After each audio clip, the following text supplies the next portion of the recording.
Hello everyone!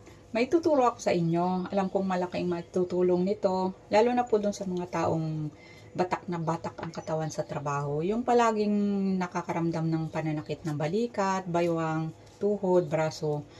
Proven and tested ko na po ito kasi gumagamit din po ako. Ito yung sa akin, binabad ko na ng matagal. Avocado seeds po ito. Madalas naman po pag kumakain tayo ng avocado, tinatapon lang natin yung buto. Kaya gawin na lang natin kapaki-pakinabang. Tara, turuan ko kayo. Ito po, hiwain nyo lang po siya ng maliliit. After mahiwa, ilagay po sa empty bottle. Tapos lagyan po siya ng 70% alcohol. Pwede rin pong baby oil or langis ng niyog. Ibabad lang po siya ng 3 to 5 days. Tapos saka nyo po siya i-apply sa part ng masakit na katawan. Maraming po nito sa Oriental Mindoro. Maraming avocado doon sa Lisap.